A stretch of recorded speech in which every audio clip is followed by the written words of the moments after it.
Bonjour frères et sœurs. Amen. Donc je suis Yao Nico et aujourd'hui je suis en compagnie de notre mamie et nous sommes là pour la contribution. Donc je vais l'introduire et mamie va partager ses convictions sur donner à Dieu. Donc elle m'a demandé de lire Matthieu 13 versets 44 à 46. Que je dis, le royaume des cieux est encore semblable à un trésor caché dans un champ. L'homme qui l'a trouvé le cache et dans sa joie, il va vendre tout ce qu'il a et achète ce champ. Le royaume des cieux est encore semblable à un marchand qui cherche des perles. Il a trouvé une perle de grand prix. Il est allé vendre tout ce qu'il avait et l'a acheté. Donc frères et sœurs, sous vos ovations, je vais laisser la parole à maman. Bonjour famille. Donc comme Nico a dit, c'est vrai qu'on m'appelle mamie, mais ça c'est mon petit nom ici. Mais je m'appelle Patricia Femba et aujourd'hui j'ai l'honneur et le privilège de partager avec vous par rapport à la contribution. Et je sais que quand on arrive à ce moment-là, dans l'église, souvent on est stressé, certains peut-être veulent aller aux toilettes et tout. Mais en fait, le moment de la contribution, pour moi, je pense que c'est le moment de la bénédiction. Oui. Si vous voyez ça comme ça va vous aider. Parce que notre Dieu même a commencé, c'est le plus grand donneur. Il a donné son Fils unique pour nous. Et donc, la chose pourquoi j'ai choisi ce passage, honnêtement, quand j'ai su que je devais partager pour la contribution, moi, j'ai pensé tout de suite au trésor caché. Et j'aime beaucoup ce passage qui nous dit, dans ce verset, que la parabole du trésor caché nous montre que le royaume de Dieu a une valeur inestimable. Et ça, je ne sais pas, ça n'a pas de prix. Inestimable veut dire ça n'a pas de prix. C'est ça que le royaume de Dieu. Et dans ces versets-là, pour moi, je vois trois petits points. Le premier point, je vois que le royaume se trouve de manière inattendue. C'est pas qu'on est là dans notre vie et puis qu'on cherche le royaume de Dieu. Où est le royaume de Dieu? En tout cas, je n'ai jamais entendu quelqu'un dans la rue à Casablanca ou bien je ne sais pas où, en train de dire je cherche le royaume de Dieu. Mais Dieu, dans sa miséricorde, nous montre le royaume de Dieu. Donc ça vient de manière inattendue dans notre vie. Et aussi la chose que je vois, c'est que le royaume de Dieu nécessite des sacrifices. Il y a le sacrifice. La Bible ici nous parle de sacrifice. Et même ce passage nous dit il a sacrifié tout ce qu'il avait. Il va y vendre tout ce qu'il avait pour obtenir le royaume de Dieu. Et il y a un troisième point encore que je vois, le royaume de Dieu aussi, quand on sacrifie, bien sûr, on ne sacrifie pas avec le visage serré. La Bible nous dit ici, avec joie. Avec joie, personne ne l'oblige de faire ça. Tellement il est émerveillé par le royaume, il sacrifie avec joie. Et en tout cas, moi, c'est ce que je pense quand je pense à donner à Dieu. J'ai été baptisée, j'ai été rencontrée quand j'étais une étudiante en comptabilité.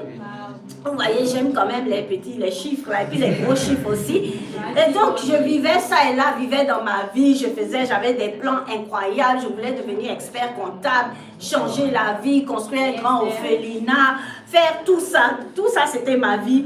Et donc, je peux vous dire, il y a combien de temps, je suis quand même jeune, mais il y a 36 ans de cela. Mais depuis ces 36 ans-là, j'ai compris l'importance du royaume de Dieu, le royaume de Dieu et sa valeur. Et donc, ça fait 36 ans que je donne à Dieu. 36 ans que je n'ai pas manqué ma collecte. Et je peux vous dire que 36 ans étant étudiante, vous connaissez les étudiants dans la salle, on est dans la galère totale. En tout cas, je ne sais pas pour vous, mais moi, c'est dans la galère totale. Et même quand j'ai dit à mes parents que je devenais d'ici, parce que je dépendais de mes parents, ils ont décidé de couper les fonds. Donc ça encore, tu te cherches, comme on dit. Mais la chose que je vois ici, comme je dis, je donnais à la collecte spéciale. Pourquoi les sœurs? Parce que j'ai compris ici que Dieu a tout sacrifié pour moi. Et la chose, j'étais d'un passé quand même religieux. Mais la chose que j'ai vue, c'est pas que j'ai changé de dénomination. Et je pense que c'est ça qu'on a besoin de changer dans notre esprit, de dire « Oh non, je suis à Casablanca, c'est parce que je n'ai pas trouvé mon église ici, donc je vais changer de dénomination. Quand je retourne au pays, je vais retrouver ma dénomination. » Non, c'est le royaume de Dieu qui est venu à toi. Et c'est ça que moi je dis. Et à cause de ma connaissance du royaume de Dieu, le royaume de Dieu a changé ma vie. Parce que j'étais dans cette dénomination et ma vie était misérable. Vous voyez? Et donc là, tu dois te mettre dans la tête que c'est le royaume qui a changé ta vie. Et donc la chose que je dis ici aussi, comme je dis, on est à Casa ici, maintenant vous pouvez, comment on dit ça, on peut appliquer ce passage à nous qui sommes à Casa ici. Que, comme je dis, tu n'es pas venu à Casa, tu as pris ton avion, puis tu as dit, oh, je suis venu chercher le royaume de Dieu. Et je pense que Lamine a fait une très belle explication sur ça. Il a dit que c'était précieux à ses yeux. Donc le royaume de Dieu est venu à nous. Mais est-ce que nous avons les convictions sur ça? Que ça, c'est notre valeur, c'est notre bien le plus précieux qu'on a ici à Casa. Et c'est ça. Pour moi, à cause du royaume de Dieu, même j'ai arrêté mes études. Je ne demande pas aux gens d'arrêter leurs études, mais j'ai arrêté les études pour le royaume de Dieu parce que j'ai vu ce que le royaume de Dieu avait fait dans ma vie. Je voulais que les gens aussi soient transformés de la même façon qu'il l'a transformé. Et la chose aussi, c'est que les frères et sœurs, est-ce que tu donnes maintenant? Parce qu'on a parlé du royaume de Dieu, maintenant on est au stade du sacrifice. Le deuxième point, on est à Casa ici maintenant, est-ce qu'on ne sacrifie pour le royaume de Dieu? Vous voyez, on est une petite église pour le moment, mais on est la graine qui va grandir. Mais la chose que je vois, c'est que beaucoup d'entre nous, on ne donne pas à Dieu. Mais l'église fonctionne sur un budget, l'église fonctionne avec une vision d'aller et d'apporter l'évangile. On ne va pas rester toute notre vie ici. Et je pense que les sœurs, on a bien vu que la moisson est grande, qu'on a fait la journée des femmes la semaine dernière. Il y a plein de femmes qui veulent connaître le royaume de Dieu. Mais est-ce que nous sacrifions pour ce royaume de Dieu-là? Où sont nos sacrifices? Où sont tes offrandes? Où est ta contribution du dimanche? Comment on peut venir ici sans avoir cela? Et vous allez me dire, mais maman, il y a la galère à Casa. Mais il y a la galère à Casa, mais il y a la galère, il y a des gens qui dorment dans la rue. Il y a la galère partout. Même aux États-Unis, il y a la galère. Si vous ne pensez pas qu'il y a la galère. Et moi, j'ai eu le privilège de pouvoir faire le ministère même aux États-Unis. Je vais vous dire quelque chose qui va vous surprendre. Les étudiants là-bas pour le royaume de Dieu, vous savez ce qu'ils font pour envoyer les missions? Les étudiants là-bas donnent le sang. Parce que quand tu donnes le sang, on retire ton plasma dans le sang. Ceux qui sont en médecine, je ne sais pas qui est en médecine, je ne peux pas vous expliquer encore plus que ça, mais on enlève le plasma qui est dans le sang, et parce qu'on prend ton plasma, on te donne une certaine somme. Et donc, c'est ce que les étudiants font là-bas pour le royaume de Dieu, pour envoyer les missions. C'est pas qu'ils font ça, ils savent qu'avec ça, ils peuvent avoir une somme d'argent. Mais quand ils ont cette somme d'argent, ils ne courent pas aller s'acheter des tacos ou bien des chaussures pour nous, les sœurs. Mais ils mettent ça, ils sacrifient cet argent pour la mission. Et c'est comme ça que la mission de Casa est née. C'est comme ça que la mission dans toutes les églises en Afrique francophone sont nées. On pense que c'est parce qu'ils sont aux États-Unis que les dollars coulent. Non, ça n'a rien à voir avec ça. C'est parce qu'ils sacrifient, et je peux comprendre avec la résurrection qu'on est en train de parler, ils sacrifient de leur sang pour le royaume de Dieu. Maintenant, nous, je ne te demande pas d'aller à l'hôpital donner ton sang, mais quel sacrifice tu fais pour donner ta contribution? Dès qu'il y a un petit problème, est-ce que tu arrêtes? Par exemple, moi, depuis 36 ans, j'ai décidé, je ne vais jamais venir à l'église les mains vides. Je vais toujours donner. Et pourtant, je donne ma collecte, je donne les 10%, plus que 10% même déjà, mais chaque fois j'ajoute. Je dis, il faut que je ne vienne pas dans la maison du Seigneur les mains vides. Est-ce que ça, c'est notre cœur? Et maintenant, le troisième point qui doit s'appliquer à nous, c'est la joie. C'est la joie de donner. Certains disparaissent quand il y a la collecte spéciale. On disparaît. Comme Lamine a dit, on fuit et puis on revient après le 10 mai. Mais ce n'est pas ça. On a besoin de donner avec joie. La joie de quoi? La joie de voir l'impact du royaume de Dieu dans notre vie. C'est Dieu qui nous a transformés. C'est Dieu qui fait qu'on n'est plus dans l'alcoolisme, dans la cigarette, dans la prostitution, dans les avortements et autres, les sœurs. Mais aussi la joie de voir l'évangile qui transforme la vie des autres personnes. Et c'est ça qui est important. Et je vais terminer avec l'exemple d'un frère. Je veux rendre un hommage incroyable d'un frère. Peut-être que vous le connaissez, peut-être que vous ne le connaissez pas. Mais ça, c'est un frère qui a été baptisé à Abidjan. Il est devenu disciple en juillet 2024. Donc, essayez d'imaginer, juillet seulement 2024. Ce frère avait le même rêve que vous. de partir à l'intérieur, de devenir une grande personne. Et lui, il a décidé justement de devenir médecin. Et amen, par la grâce de Dieu, il a reçu une bourse du gouvernement en Côte d'Ivoire, ce qui est très rare. Il a reçu une bourse du gouvernement et il est parti à Cuba. Donc ce frère était à Cuba tout seul.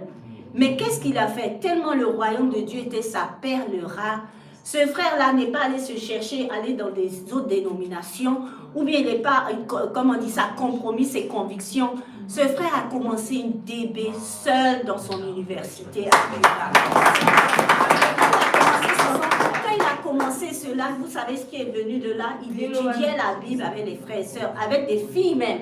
Et devinez quoi? Il a baptisé 3 personnes. Et qu'est-ce qui s'est passé? Ce frère avait tellement de conviction. Vous savez ce qu'il faisait d'abord? D'abord, chaque fois, il envoyait ses temps de méditation à des frères comme ça qu'il choisissait, puisqu'il était dans les groupes. Donc, il prend ton nom, il t'envoie sa méditation, ce qu'il a appris, et même il te lance un défi. Donc, intérieurement, si on veut voir secrètement, il était très connu, il a commencé à être très connu. Mais qu'est-ce qu'il faisait encore? Tellement il avait des convictions sur le royaume de Dieu, vous savez quoi? Il a contacté sa maman qui était à Abidjan. Il lui a dit, maman, tu dois donner chaque semaine ma dîme et mes offrandes à l'église. Donc sa maman qui n'est pas d'ici recevait un appel de la sœur qui fait la contribution, comme je peux dire, d'épiphanie comme ça. Et chaque fois, cette sœur appelait et la maman avait les convictions qu'il ne fallait pas qu'elle rate cela. Essaye d'imaginer que ta maman qui ne connaît rien de l'église, tu t'en vas t'asseoir, je ne sais où, mais ta maman, tu dis, maman, voilà mon église. On voit chaque dimanche. Et sa collègue spéciale en plus.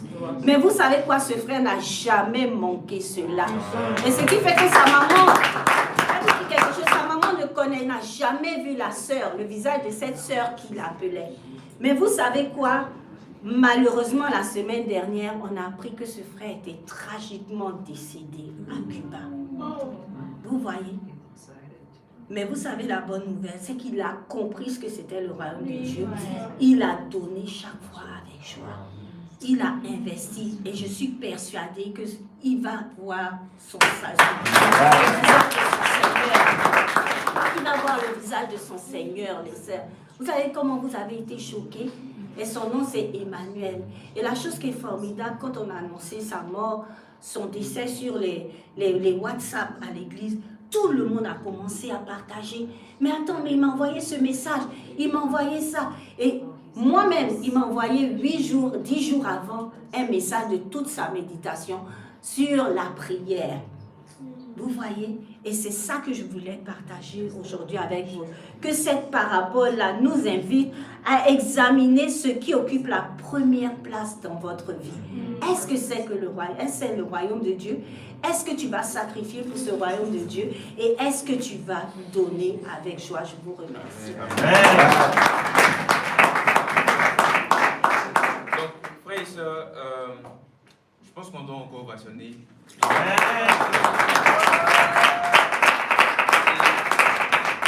va passer la tête de prier pour les offrandes. Seigneur, tu es notre plus grande récompense. Ton royaume est notre plus grand trésor. Voilà pourquoi, Père, nous n'avons pas peur de sacrifier ce que nous avons aujourd'hui. Bénis, Seigneur, à des gloires nos mains, afin que, Père, nous puissions en avoir toujours pour te donner avec joie et que l'honneur te revienne au nom puissant de Jésus. J'ai prié. Amen. Amen.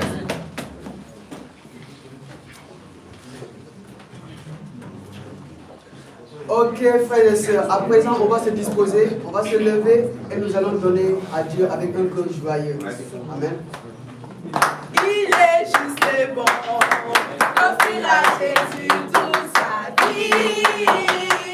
Il est juste et bon, de reconnaître qu'il est Seigneur. Il est juste et bon, il est juste et bon, d'offrir à Jésus toute sa vie. Il est juste et bon, de reconnaître qu'il est Seigneur. Ainsi, devant son autel, je viens en sacrifice, livrer mon être sauveur. Jésus, devant libérateur, ainsi, devant son autel, je viens en sacrifice, livrer